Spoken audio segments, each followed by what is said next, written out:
I'm Julian Gerighty. I'm the executive producer on Tom Clancy's The Division. I've been at Ubisoft for 26 years. The last 15 or 16, I've been a creative director.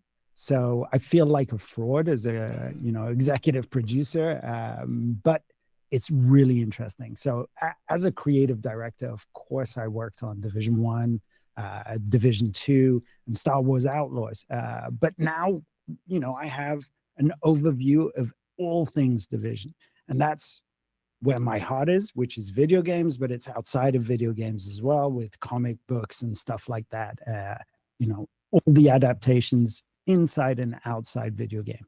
And 26 years, industry veteran, I think is an appropriate term. 26 years. I joined Ubisoft when I was 7 years old. So, I'm kidding. It's been a while. It's more than half of my life. Honestly, best job ever. It's the most thrilling industry. Every 5 years, you have this leap of technology. You have games that change constantly. It keeps you thinking. It keeps you fresh. It keeps you dynamic, and you get to make stuff with your friends. So that's incredibly important to me. And what led off into your time with Ubisoft? You've been there for a while, but what was your first entry point, if I may ask? Okay, so first thing I ever did was to build financial analysis Excel tables to help us predict and build a business forecast for different titles that Ubisoft was building. So I was in charge of consumer insights within a strategic marketing department. So it really allowed me to get to grips with what people were buying, what people were excited by, what platforms were doing. Xbox wasn't a thing back then. It was about to launch. So lots and lots of really great data points. And obviously, at the heart of all of this, a real passion as a gamer. And I started playing games in 1981. Now, I can confidently say that's last century. And it's, picture this. I had 1K of RAM. And the magicians that were making games on machines that had sometimes up to 16K, but one of my favorite games was called 3D Monster Maze. And check it out. There's videos of it on YouTube. It's a corridor. It's a first-person game. And you come across dinosaurs. When I was playing this in my bedroom in 1981, it felt like Jurassic Park. It sounds like a joke now, but that was so vivid to me. And I fell in love then. And then you realize that actually these are jobs and people can contribute to the industry and build projects together. So, I've been involved with a bunch of Tom Clancy games, Star Wars. It's been such a thrilling ride so far. Well, I think there's no better person to ask than what would you see as some of the core defining moments of the Division as a franchise over that period of time? It's funny because I'm going to give you an answer which is very much linked to the development process. So I think core moment for Division One is 2013, when the first playable was shown to the world. When the game was announced, there was that moment where there was this hyper photorealistic cinematic vision of a pandemic-stricken New York that captured everybody's imagination. I was at E3 in LA when we still had a trade industry show in Los Angeles, and everybody on the show floor was talking about this game.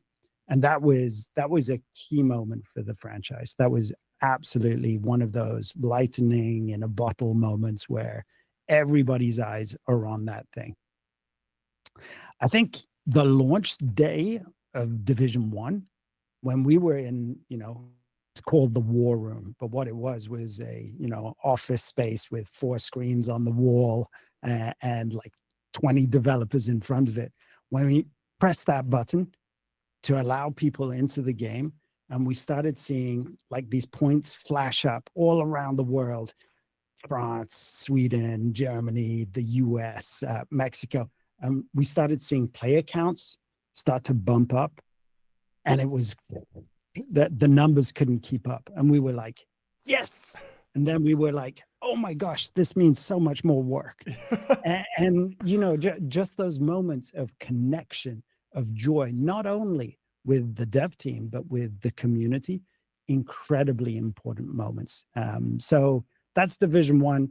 Division 2 was very much the same thing. We went to E3 with a playable demo that we worked so hard on, and we showed it to everybody. Kojima came around. All of these industry superstars came around, and we were able to show the work that we'd done in a very short amount of time. That was phenomenal. And I think, very recently, we released a DLC on Division 2. 7 years after the launch, Battle for Brooklyn. Day 1 of Battle for Brooklyn, this DLC, we had 500,000 DAU players jump back into the game. That is phenomenal. Crazy. And that brings us so much joy to see so much activity. And people have a lot of feedback, and the community has a lot of feedback for us, and we need to listen to that. We need to take notes, and that's the charm of a live game, is that there's always something that we can improve, revise, but we also have this absolute task to keep on surprising and delighting people. So if we can surprise with a DLC 7 years down the line, phenomenal. And that, brings us even to Survivors, which is yet another surprise 8 years down the line of something brand new. And you speak a lot about that community, and to have those kind of numbers has to feel so rewarding, but it's also something you don't want to take for granted. How have you guys used that fan feedback has it changed the direction, or has it helped shape the vision at all of the division? Absolutely. There's no doubt that there's constant dialogue with members of the community. We have a special, community group called the Elite Task Force. We have a Discord with them. There's a lot of pre-release stuff shared with them. We're going to have a big session where we're going to bring these community members to Sweden, because we're based in the darkest area of the world in Sweden. It's great. I love it. It's been 12 years, so I really love it. We're going to bring them over here in February for some pretty cool, pretty exclusive stuff. It'll be, I don't know if I'm allowed to say this, but I am, because I'm the executive producer, so I've only got myself to blame at the end of the day. But they'll be playable of things that we've announced, and maybe even things that we haven't announced. So we're really going to extract as much feedback as possible from these very precious members of the community. And speaking of newest things, obviously part of the big reason why we're here talking, can you describe Survivors for even those who maybe aren't involved with the Division franchise? What is Survivors to you? So Division 1, we had 3 DLCs. We had one that was focused on replayable dungeons called Underground. We had one which was PvP focused called Last Stand. And we had the fan favorite, which was Survival. And Survival was, before it was even a word, it was an extraction shooter. I was going to say, you guys really beat the wave here we've seen now.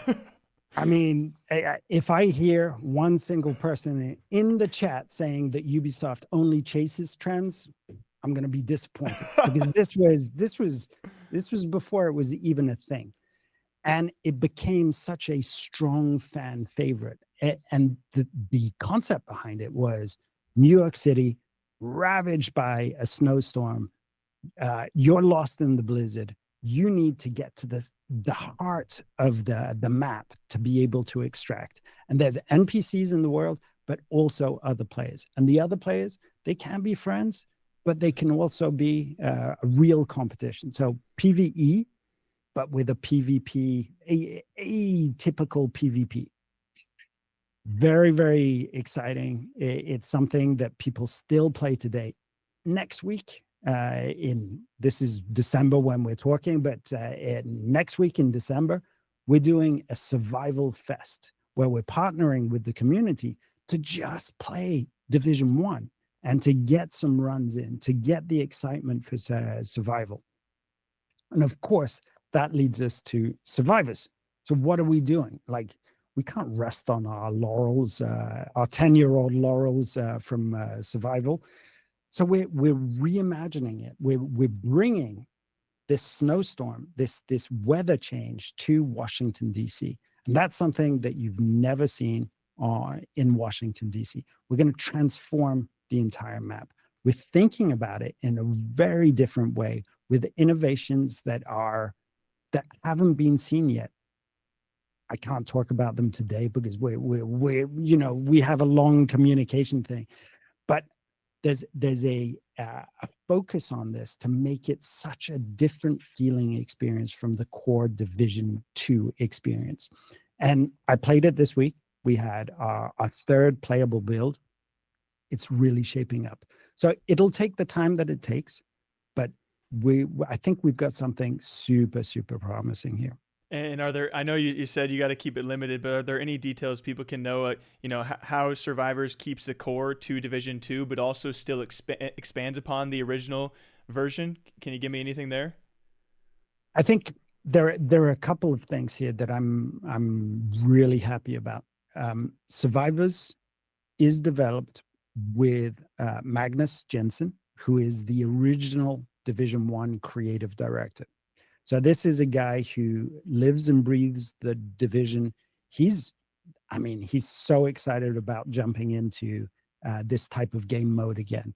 And he knows the community, he knows the audience, he knows the gameplay. And there is a hint in the title of something that we're going to be doing really differently from everybody else. Well, what do you think this might offer veteran players, or do you think this might catch the eye because of the genre, extraction shooter? Do you think this might catch the eye of some newcomers that stumble across it? What do you think it offers players like that? It's a really good question, because we always develop with a player in mind, with player types in mind. And I think here we have to acknowledge that the Division 2 has a large player base of passionate gamers. And one of the things that we want to do is really lean into the sort of comfort game of the Division 2. People are happy to jump in, know their way around the controller, know their way around the map. They know how to play this game. So we're going to take that and subvert it a little bit and change the map and make sure that the weather has an impact on you, which it doesn't have in Division 2. So there are lots of little things that we're doing to surprise our core audience. Veteran players, they're going to be surprised. All of these locations that they know by heart, they're going to be transformed. New players, there'll never be a better time to jump into the Division 2. We've seen the rise of recent extraction shooters. I think Arc Raiders goes, without needing mention. And we've already mentioned you guys are expanding upon an original version of this. But when we take a look at these more modern versions that have really taken off, are you guys at all taking inspiration from current existing games of that genre? Or are you simply trying to expand upon your original version with your own ideas? If that makes sense. Yeah, it does. I think we're always focused on how do we build on what we have and surprise ourselves. The industry moves so fast that if we take inspiration from this game or that game, that's really chasing trends. So we're really focused on how do we take what we did 10 years ago in survival adapt that to the Division Two, adapt that to Washington, D.C., adapt it to a new audience, but also bring some brand new things that have really never been seen before. Last question around survivors. What's your big pitch for anyone? I mean, I'm sure people are going to play regardless, but what's your big pitch on what makes this so unique and so fun? I think if you imagine a real world location, that the most important city in the United States, Washington, D.C., completely ravaged by a pandemic and struck by the strongest, worst blizzard of all time. And you are going to have to survive and extract the most valuable resources. I knew going into this before we talked. I knew you were a really good storyteller. I had a feeling that every time you talk, I can picture it. I think that was great, man. Some people you talk to, some people a bit more, reserved, and you said you were, but I'm not buying it. I knew I was going to get a good description. Uh, that's very kind. Do you play the Division? I'm all the way back to the original. Have not Oh, yeah. played the in between, and I'm a big like college buddy watcher of a lot of these prime games. So definitely will be hopping back in around this time. Listen, I can comfortably guarantee that if you jump in the Division Two today, you're going to have a blast. The core loop, the core combat is so satisfying that if you don't like it, I'll refund it. I'm gonna clip that. I'm gonna clip that right there. Anyway, though, closing questions, more so tailored to the franchise and what we've heard about as well before. The Division Three is obviously going to be widely talked about, being confirmed. Can you give us any insights there, or can you even speak to what it takes to make a decision of like, okay, we are ready for a sequel, or we're at least ready to talk about said sequel when it's such a big franchise? When do those points come to be?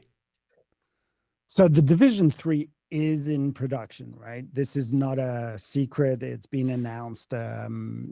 It's it's shaping up to be a monster. I can't really say anything more than that. But this is within these walls in Massive. We are working extremely hard on something that I think will be as big an impact as Division One was. I knew you were going to give me a line. The Division Three is shaping up to be a monster. That's all I needed. Yeah, perfect. But you guys are also branched out into mobile though, with things like Resurgence. So what has that been, and what does that also offer you guys? It's got to be, I wouldn't say spreading yourself thin, but to diversify today's market, what's it like to then go into mobile? You have to keep in mind that these are separate teams, right? Yeah, So yeah, yeah. the Survivors team, the Division Three team, the Division Two team, they're all separate teams. In Resurgence, there's a team in Paris working on this, and they're putting the final touches on a mobile execution of the promise of Division One. So, Division One, New York, pandemic strikes, take back New York. This is a brand new story with mechanics that are really fine tuned to a mobile phone. Graphically, this looks like a PS5. You may have seen the adverts for it. It looks phenomenal, really, really good. It plays really good, and it has a few innovations. One of which I hope they've already announced. If they haven't, I'll Chris will apologize. catch it. Yeah, but they have this innovation that we've never done. The dark zone. The dark zone Yeah. in Division One was and Division Two was this area of atypical PvP. It was an area where, much like other games today, popular games today, you could walk around, you could hear gunshots, go over there, there'd be another agent. You'd approach cautiously, feel each other out, and decide whether to partner or to actually engage in PvP. Now, the whole of the Resurgence map is friendly to other agents.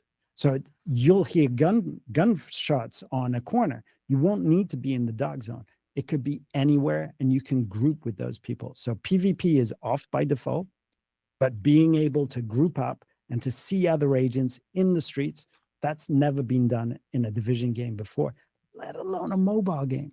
So these guys are wizards. I don't know how they did it, but real wizards. And speaking of the title, whether or no matter the platform, no matter the sequel, prequel, whatever it is, what do you think needs to remain unchanged for that core of the Division to remain as is?